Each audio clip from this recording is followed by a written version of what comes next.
Chapter 1948, What Are You Pretending to Be? Blink in the Sky was a gift from the Information Coordination Entity in the Yihen tribe's trial gate. It was Zhang Yi's most mysterious move at present. Zhang Yi would not use it lightly because it would cause a backlash on his body. For example, right now, Zhang Yi's arm was completely twisted. Even as the caster, with the protection of the demon god's armor and having released some of his power, the damage to his body was still significant. Fortunately, Zhang Yi was prepared and had injected Zhou Qir's potion into his arm, which quickly repaired the physical damage. Zhang Yi turned to look behind him. After he had cut off the elf's head, it quickly turned into a cloud of black smoke and reappeared on his neck. He stood still for a long time, then suddenly turned around and pointed at Zhang Yi with an expression of unparalleled anger. You. Zhang Yi was puzzled. What does that look mean? The elf's voice was stuck in his throat, and he couldn't express the bitterness in his heart. He didn't expect Zhang Yi to suddenly end the battle between them in such a hasty manner. What you did was wrong, he said helplessly, the muscles in his face twitching as if he had something difficult to say. Zhang Yi shrugged. I really don't know what you're talking about. All I know is that you have to accept defeat when you lose. Now you've lost, why won't you admit it? Just then, the phoenix in the distance explained the reason for the accident to the elf. Human boy, did you see the armor on him? Zhang Yi looked at the elf. The magnificent armor was too eye-catching to ignore. Yeah, I see it. So what? The phoenix pointed to the ground in the distance, where the elf had picked up 2 wrist guards. The armor on his body is actually a limiter. Because his power is too strong, he has been unable to find an opponent to fight. Therefore, he deliberately sealed his strength.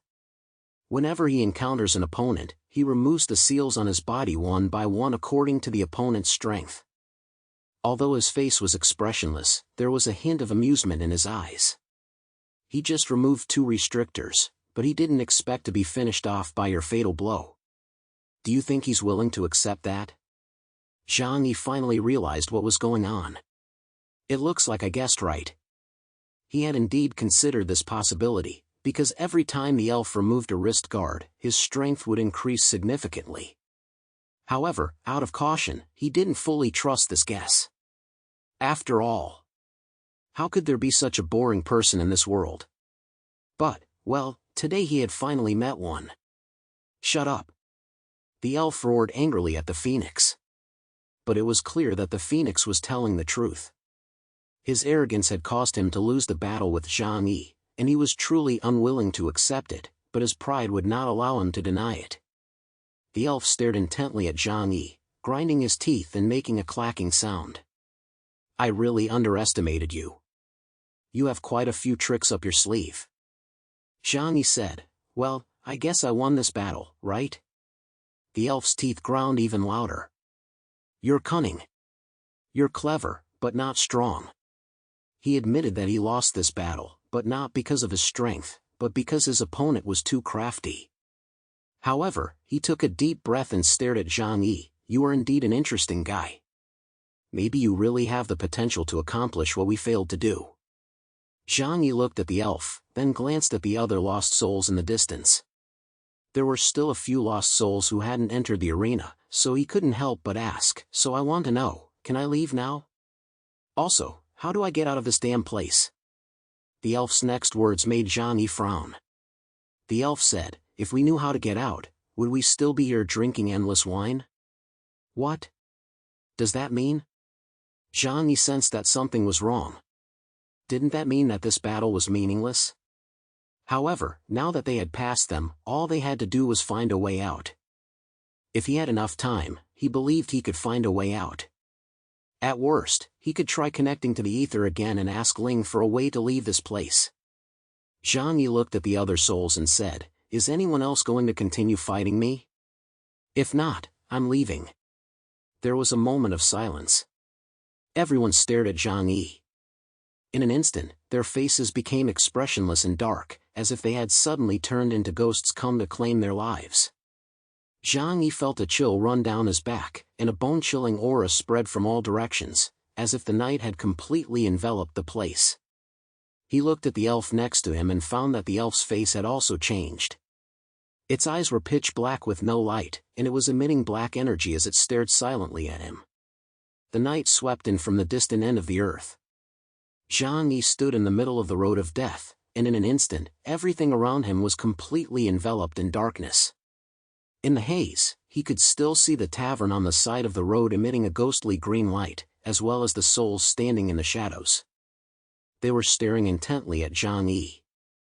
"You! What are you going to do?" Zhang Yi swallowed hard and was on high alert, but those creatures seemed to be aware of his identity as a dead man and did not respond to his words, just staring at him coldly from the shadows. Click! Click! Click! In the darkness, it was as if something had suddenly appeared. Accompanied by a sound, the light in the entire world quickly disappeared, and the visibility around Zhang Yi was less than 10 meters. He stood in the middle of the road, and a faint light fell from above him. It was an old street lamp by the side of the road, its dim light shining on his body. Zhang Yi looked up and realized that it wasn't a street lamp at all. It was clearly the spear of Longinus that he had stuck into the ground to seal Batianjuedi. Zhang Yi suddenly realized that if he wanted to survive in this place and successfully complete the task of sealing Mammon, this sealed object was indispensable. Without hesitation, he reached out his hand and said, "Come." The spear of Longinus seemed to have been summoned by him and flew towards Zhang Yi, who controlled it with his mechanical arm.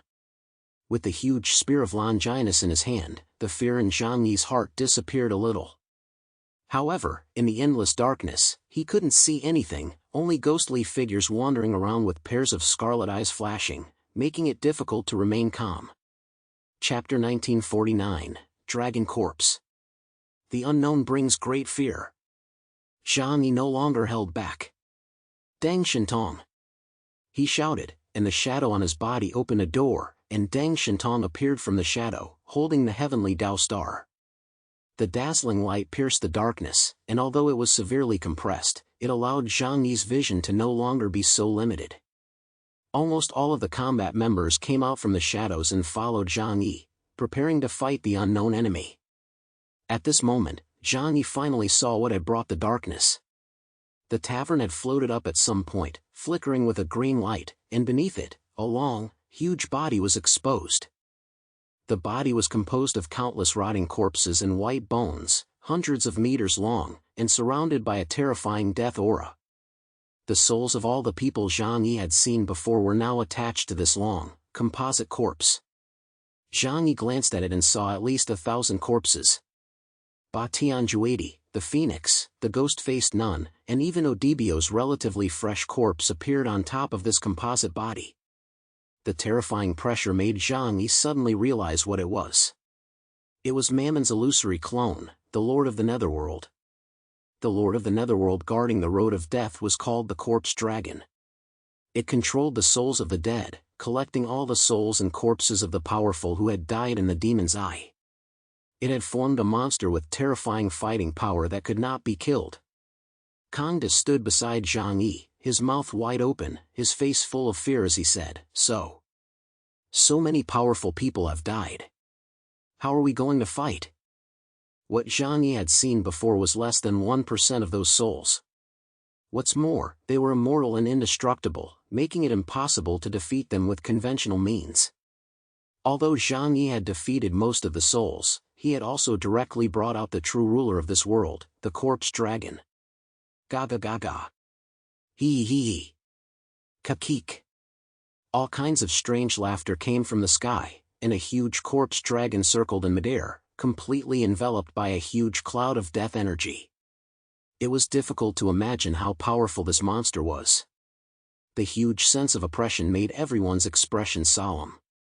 Only Zhang Yi showed the calmness of a leader at this moment. It's not unexpected. If they wanted to seal Mammon, they would inevitably have to fight these lords of the Netherworld. It was only a matter of time before they encountered them. Then let's fight. Kangda looked at Zhang Yi in shock. "Old Zhang, how are we going to fight these powerful beings from generations past, especially when they are immortal? Let's find a way to escape as soon as possible." At this moment, Yang Xinxin's voice came from beside him. Kangda, don't you understand yet? Kangda looked at Yang Xinshin. Xinshin, you have an idea? Yang Xinshin stared at Kangda, her obsidian eyes glowing faintly. If we can't take care of this guy here, we won't be able to leave this road of death. Even if that's the case, how can we defeat him? Kangda still felt that defeating such an existence was hopeless. Even Zhang Yi wasn't capable of it now. Of course I have a way. Yang Xinshin no longer looked at Kangda's expression, but walked to Zhang Yi's left side. Zhang Yi stared at the huge corpse dragon in the sky, reached out and drew a line in midair, and then a dimensional gate appeared in the world. Bang! A huge combat boot stepped on the death road, and the ground instantly shattered, with a thick death aura spreading all around.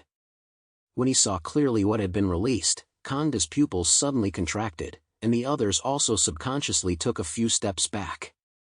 Because this guy was the Crow of Doom that Zhang Yi had sealed in the dimensional space earlier. The Crow of Doom stood in front of Zhang Yi, surrounded by death energy, holding a huge demon-devouring spear in his hand. There were now 8 Crows of Doom. It did not have a so-called main body. Every time it died, it would split into twice its number, and its strength would be further enhanced. It. Kangda pointed at the Crow of Doom, too excited to speak. Yang Xinshin glanced at him and said, "What's so strange? Its weakest point is its mental power." The Crow of Doom represented military power. If described in terms of human mutants, it would be an enhancement ability user. What's more, Mammon was currently in a state of slumber after being attacked by the 4 horsemen, which was when his mental power was at its weakest. Therefore, Yang Xinshin was able to control this Crow of Doom. This was one of the reasons why Zhang Yi was not afraid of the challenge ahead. While controlling the Spear of Longinus, Zhang Yi ordered Yang Xinshin to attack the Crow of Doom. Yang Xinshin pointed at the corpse dragon circling in the sky and shouted, "Kill it." A scarlet light flashed in the Crow of Doom's pitch-black eyes. It raised its head and looked at the monster in the sky, spread its wings with all its might, and in an instant, a strong wind blew, and it rode the wind straight towards the corpse dragon. The corpse dragon sensed the power of its enemy in front of it and began to attack in an instant. Countless corpses were connected to its body by a kind of soft tube similar to plant roots. Those corpses were still moving, and when it attacked, it directly controlled them, using their abilities when they were alive. Colorful lights exploded in the dark sky, forming a terrifying storm of colorful energy. Even Zhang Yi frowned when he saw it. The corpse dragon's strength could grow infinitely. The more souls that died under the demon's eye, the stronger it became. It was even possible that this was the most powerful lord of the netherworld they had ever encountered. Fortunately, the Crow of Doom could also split infinitely and was immortal. The colorful energy gathered into a terrifying storm, falling from the end of the sky and rushing straight towards the Crow of Doom. With just one blow, even the Crow of Doom's demon-devouring spear couldn't withstand its powerful force and was blown to pieces. However, after this blow, the Crow of Doom's scattered flesh quickly formed 2 identical, even more powerful Crows of Doom. Caw! Caw! They were enraged and regarded the corpse dragon in front of them as a mortal enemy that must be killed, so they rushed skyward. Quack! One on the left and one on the right, terrifying sound waves attacked the corpse dragon, causing its body to spin and the corpses on it to sway, forming a series of energy shields to defend against the Crow of Doom's attacks. But this brief moment was enough for the 2 Crows of Doom to rush forward and raise their demon-devouring spears to strike down. Clang! The corpses shook like leaves on a tree, making a loud noise, and a large number of corpses were immediately controlled by the hose and rushed forward, completely surrounding the 2 Crows of Doom.